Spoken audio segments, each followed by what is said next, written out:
Hello friends, in the previous video we will discuss about some topic of solid state which are unit cell, types of unit cell and atoms present in a unit cell, right? My name is Jitendra Kumar Saini, PDT Chemistry, Kendriya Vidyalaya Rangapad Ken, and today we are going to discuss about some another topics of solid states which are voids and closed packed structures, right? Close pack structures में हम पढ़ेंगे one dimensional close pack structure, second two dimensional close pack structure and third three dimensional close pack structures.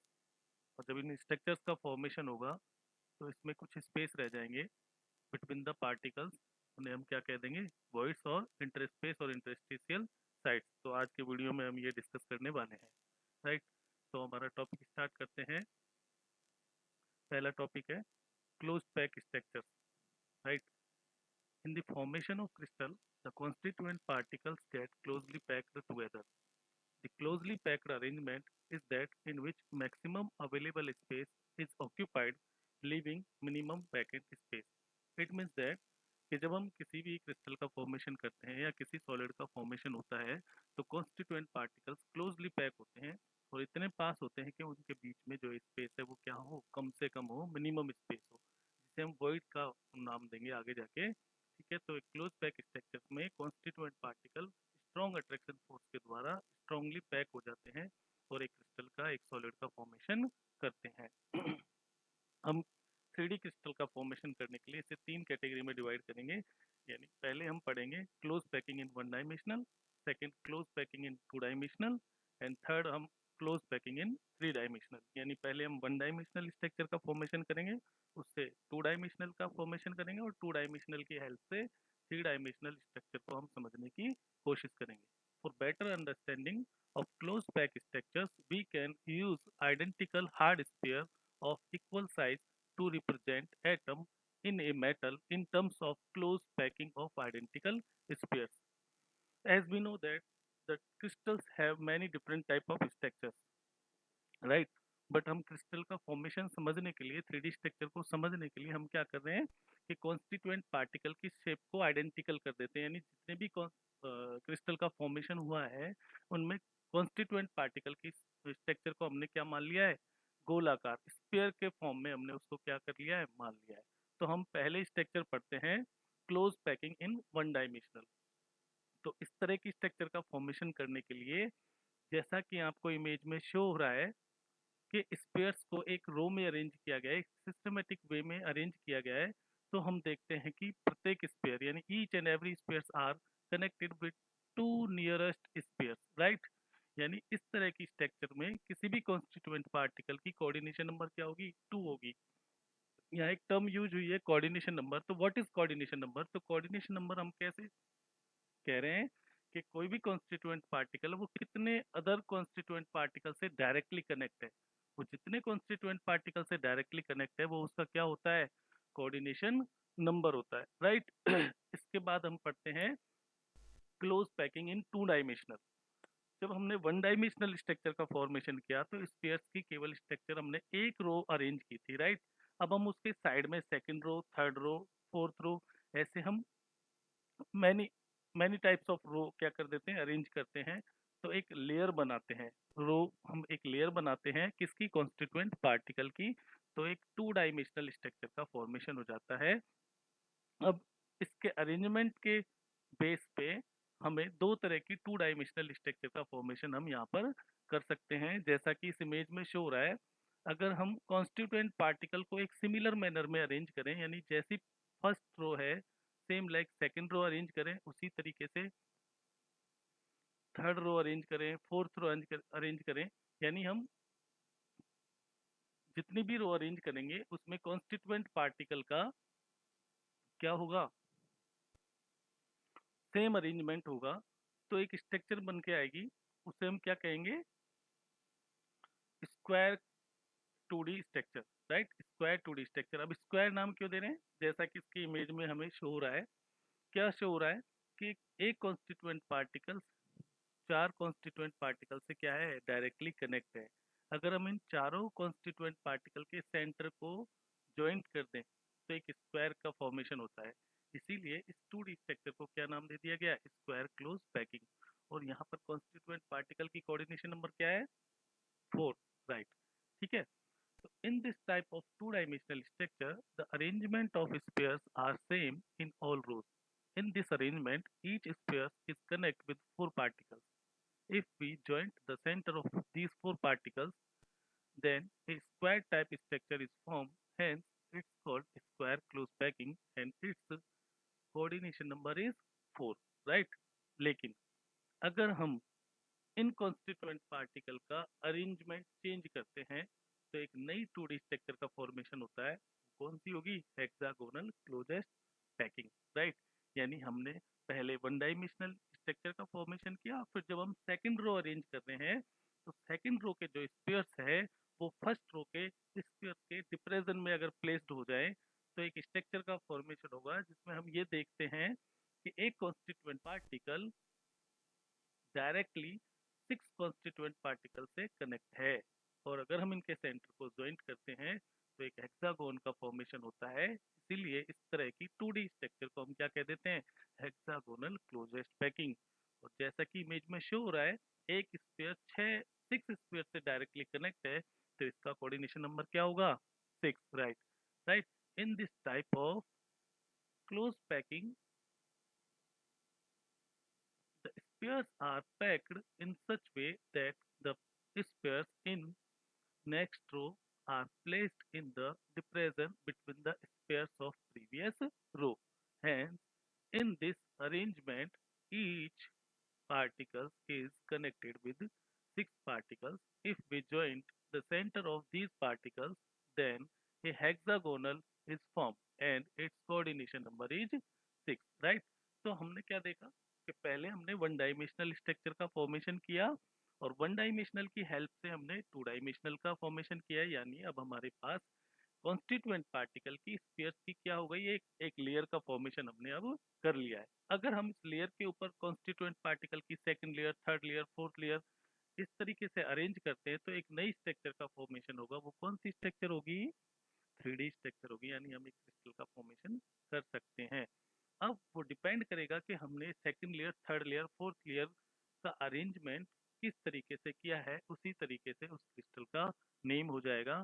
For example simple cubic, for example FCC, BCC, HCP, इस तरह का उसका name हो जाएगा। वो डिपेंड करेगा कि सेकंड, थर्ड, फोर्थ लेयर में हमने कॉन्स्टिट्यूएंट पार्टिकल का अरेंजमेंट किस तरीके से किया है।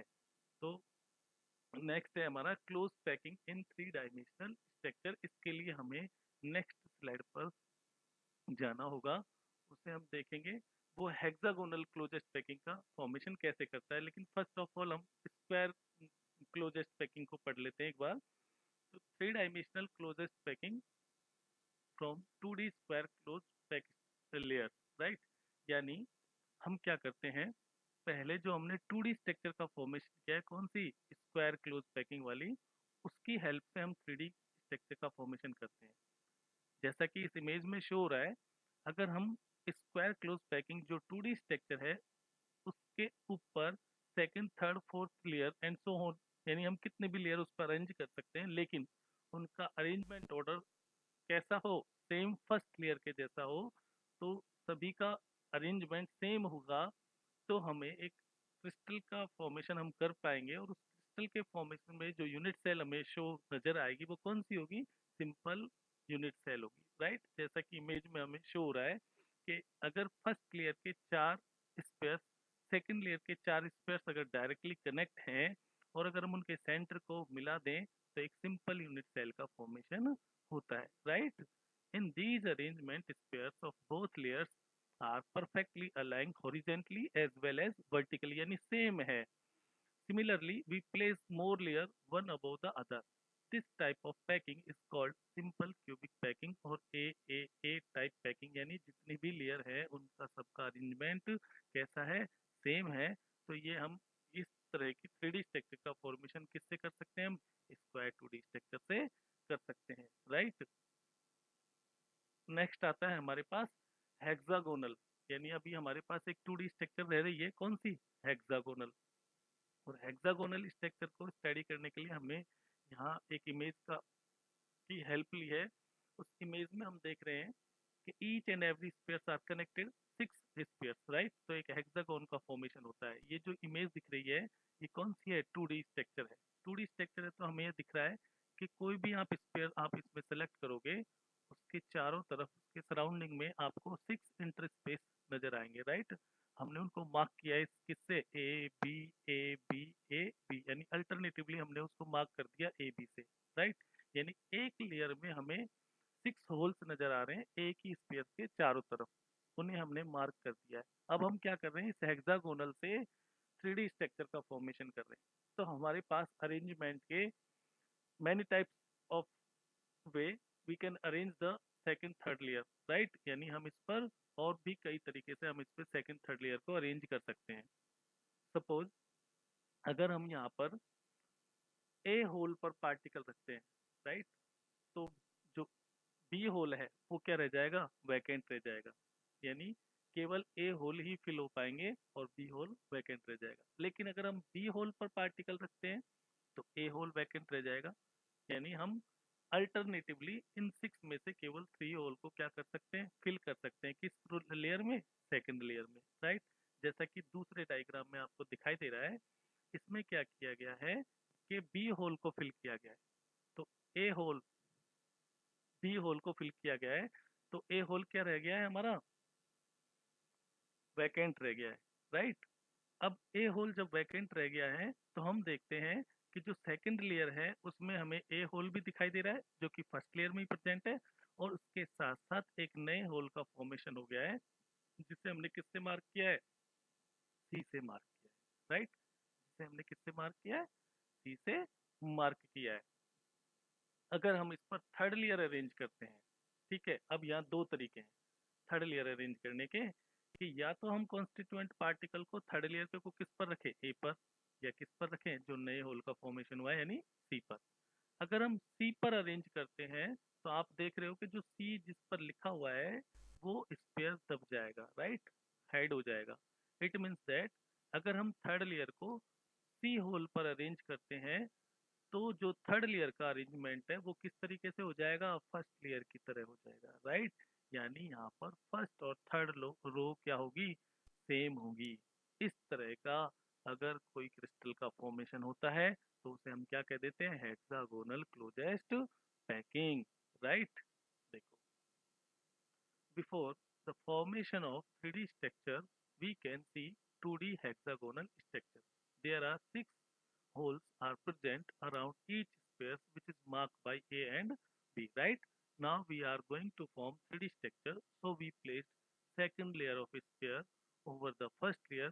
Then we observe that if we place sphere on B holes then A holes are unoccupied and vice versa. यानी हम उल्टा भी कर सकते हैं। And we also observe that in the second layer a new hole are formed which are marked by C along with A hole. Now, if we place third layer over the C holes, then first layer and third layer arrangement are same. This type of packing is called HCP और AB packing. लेकिन हमने क्या किया, हम previous slide पर जाते हैं एक बार। हमने क्या किया कि अगर हम थर्ड लेयर को सी पर ना रखें, किस पर रख दें, ए पर रख दें, तो हम देखते हैं कि थर्ड लेयर में क्या दिखाई दे रहा है, ए होल तो फिल हो गए, सी होल अब भी दिखाई देगा, राइट। तो हम फोर्थ लेयर जब अरेंज करेंगे और अगर उनको किस पर रख दें, सी होल पर रख दें, तो फोर्थ लेयर का अरेंजमेंट किसके तरीके से हो जाएगा, फर्स्ट लेयर के तरीके से हो जाएगा, राइट। एक बार फिर से बोल रहा हूँ मैं कि अगर हम थर्ड लेयर अरेंज करते हैं और अगर हम सी प्लेस पर स्पेयर को ना रखें, राइट, किस पर रख दें, ए होल्स पर रखें, तो सी होल वेकेंट रह जाएगा, किस लेयर में, थर्ड लेयर में। अब हम फोर्थ लेयर अरेंज कर रहे हैं और फोर्थ लेयर में हमने पार्टिकल किस पे रख दिया, सी पर रख दिया। सी पर रखने पर फोर्थ लेयर का अरेंजमेंट किस तरीके से हो जाएगा, ए लेयर की तरह हो जाएगा। तो इस तरीके से फर्स्ट और फोर्थ लेयर का अरेंजमेंट सेम हो जाएगा। इस तरीके से जिस क्लोज पैक स्ट्रक्चर का फॉर्मेशन होगा उसे हम क्या कहेंगे, क्यूबिक क्लोजेस्ट पैकिंग, राइट, और FCC, राइट।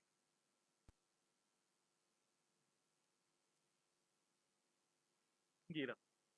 देखिए इस इमेज में दिखाई दे रहा है HCP हेक्सागोनल क्लोजेस्ट पैकिंग, जिसमें फर्स्ट और थर्ड रो यानी A B A सेम दिखाई दे रहा है, जबकि सेकंड इमेज में फर्स्ट और फोर्थ रो सेम है, A B C and A, right.